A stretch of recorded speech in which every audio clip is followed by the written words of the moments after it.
Hi friends, எல்லோரும் எப்படி இருக்கிறீங்க? இன்றைக்கி வந்து மட்டனோட லிவர் வச்சு தான் சுக்கா பண்ணியிருக்கிறோம். வாங்க எப்படி செய்யுதுன்னு பார்க்கலாம். அதுக்கு ஃபஸ்ட்டு 1/2 kg மட்டனோட லிவர் எடுத்துக்கலாம்.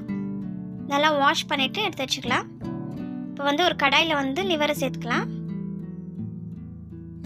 1 கிளாஸ் தண்ணி சேர்த்துக்கலாம். கொஞ்சமாக உப்பு சேர்த்துக்கலாம். கொஞ்சம் மஞ்சள்தூள். இப்போ நல்லா மிக்ஸ் பண்ணிக்கலாம். நல்லா வந்து கொதி வரட்டும். தண்ணியெல்லாம் வந்து சுண்டி போகணும்.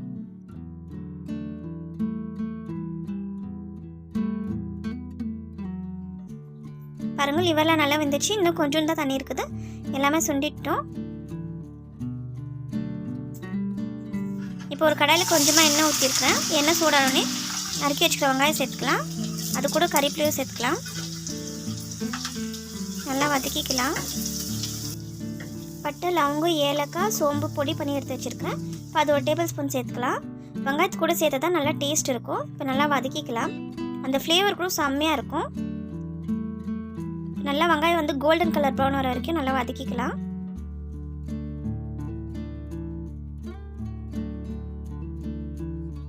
வெங்காயம் நல்லா வதங்கிச்சு. இப்போ நம்ம வந்து வேக வச்சுக்கிற லிவரை சேர்த்துக்கலாம். இது கூட வந்து இஞ்சி பூண்டு பேஸ்ட் சேர்த்துக்கலாம். 2 டேபிள் ஸ்பூன் நான் சேர்த்துருக்குறேன். இஞ்சி பூண்டு பேஸ்ட்டோட பச்சை வாசனை போகிற அளவுக்கு நல்லா வதக்கிக்கலாம்.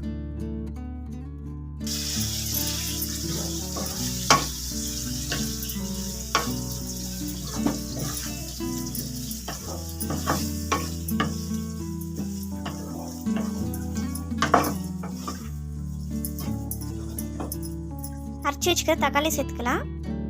இது கூட வந்து நம்ம மசாலா சேர்த்துக்கலாம். வீட்டில் அரைச்ச கொழும்பு தூள் வந்து 1 டேபிள் ஸ்பூன் நான் சேர்த்துருக்குறேன். உங்களுக்கு காரம் எவ்வளோ தேவைப்படுதோ அதுக்கு தகுந்த மாதிரி சேர்த்துக்கோங்க. 1/2 table spoon garam masala, 1 table spoon pepper தூள், கொஞ்சமாக உப்பு சேர்த்துக்கலாம்.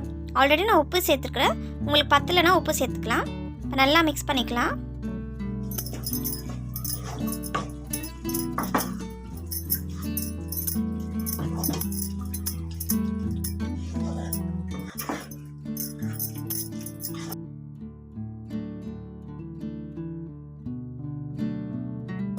கறிப்பில் தூவிட்டு இறக்கிடலாம்.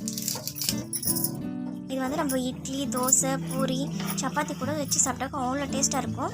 நம்ம சுட சாதத்தில் அப்படியே நம்ம பெரட்டி சாப்பிட்டாக்க அவ்வளோ டேஸ்ட்டாக இருக்கும்.